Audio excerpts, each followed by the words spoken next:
Bienvenue à toutes et à tous, vous êtes bien sur Grand Littoral TV, merci de nous rejoindre pour cette nouvelle édition d'information et l'actualité. Eh bien on va évidemment parler du Brexit qui est une nouvelle fois reporté.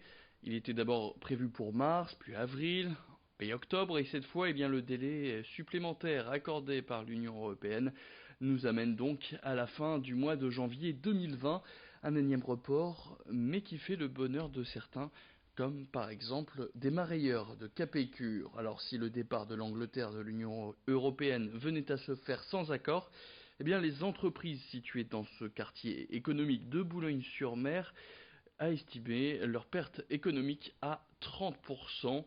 Plusieurs choses ont été mises en place depuis, comme une cellule de crise ou des embauches dans l'administration pour enrayer ces possibles dysfonctionnements.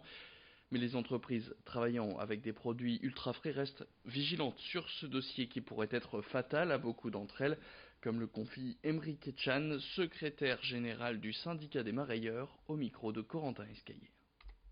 L'accord est quasiment indispensable parce qu'on est dans un secteur très particulier, très réglementé. Il y a déjà toute la problématique pêche. Donc quid des zones de pêche, quid des capacités de pêche de nos flottilles dans les eaux britanniques, dans des eaux qui fréquentent depuis longtemps. Ça c'est un problème majeur. Et puis après on est sur une réglementation où si vous êtes pays tiers, ce qui serait le cas sans accord du Royaume-Uni, il faut gérer tout ce qui est certificat de capture sur des produits frais, c'est des choses qui sont extrêmement complexes. Donc pour l'ensemble de ces éléments-là, je pense qu'on a tous intérêt, tant les Britanniques que nous, à avoir un accord qui permette de fluidifier le commerce. On en vient à la récolte des pommes de terre qui touche à sa fin pour la plupart des agriculteurs de la région.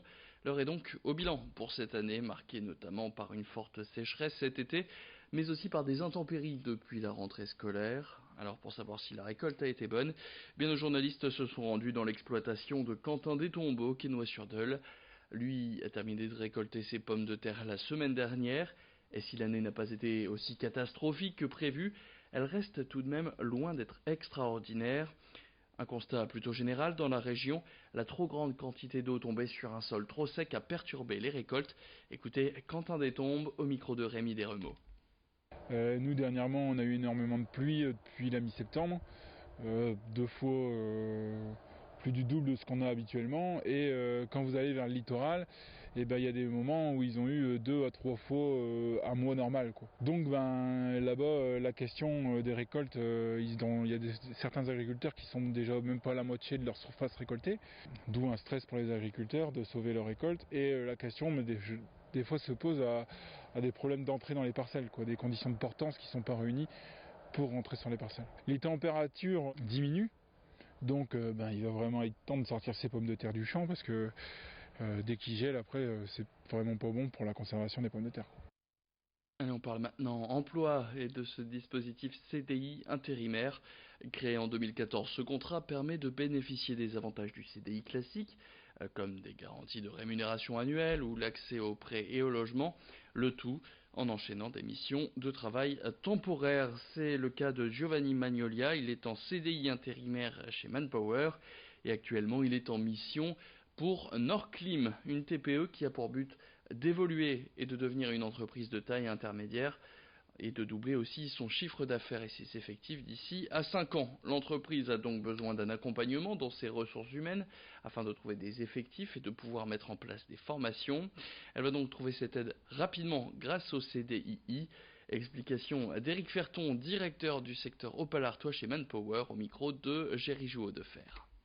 Sur le territoire du Nord, en fait, nous avons 4000 CDI intérimaires et nous projetons d'en avoir 850 en plus d'ici cette fin d'année.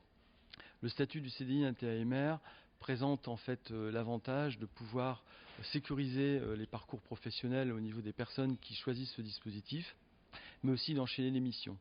Donc ce dispositif, il est intéressant pour l'intérimaire, mais il est aussi intéressant pour l'entreprise qui, elle, de son côté, lui permet en fait de fidéliser en fait ses talents, mais aussi de rechercher les talents dont elle a besoin et donc de recruter ses futurs collaborateurs. On fait maintenant le point sur les taxes foncières. En France, sans surprise, Paris reste en tête des villes dont la taxe est la plus élevée, dont son augmentation a aussi explosé avec 80,9% de plus qu'il y a 10 ans. Un résultat impressionnant et qui n'est pas partout le même, et heureusement. Dans les 50 plus grandes villes de France, cette hausse est de 34,9%, soit légèrement plus que celle sur le reste du territoire qui est, elle, en train de grimper de 34,7%. Voilà donc pour cette information, et à noter que cette année, l'État procède à une réévaluation de la valeur locative en raison de la modernisation des logements. Mauvaise nouvelle pour de nombreux propriétaires, comme l'explique Thierry Lorieux, le président de l'UNPI des Hauts-de-France, au micro d'Idil Gunaï. Avec la modernisation des logements, il y a plusieurs départements, dont d'ailleurs l'Isère, le premier, où les propriétaires se sont vus adresser un courrier en disant qu'il y avait un redressement de leur valeur locative. Dans la région du Nord, il y en a eu quelques-uns également. Dans la métropole de Lille, à ce jour, je n'ai pas eu effectivement au niveau de mes administrés ou de nos clients en fait une augmentation au niveau de la valeur locative. Mais c'est vrai que, étant le département des Hauts-de-France, étant président des Hauts-de-France, on a effectivement au niveau de l'Aisne des propriétaires dans des petites municipalités qui se sont trouvées effectivement avec des taxes foncières qui ont monté de 33%, dû effectivement à l'augmentation de la valeur locative de leur habitation. Et puis on se quitte avec ces images et ce chiffre: un adolescent sur 2 ne sait pas nager. En partant de ce constat, le Secours populaire du Nord a organisé un stage de natation pendant ses vacances à la piscine Londine du côté des Terres. Un stage qui va durer 5 jours jusque vendredi et des séances de 45 minutes.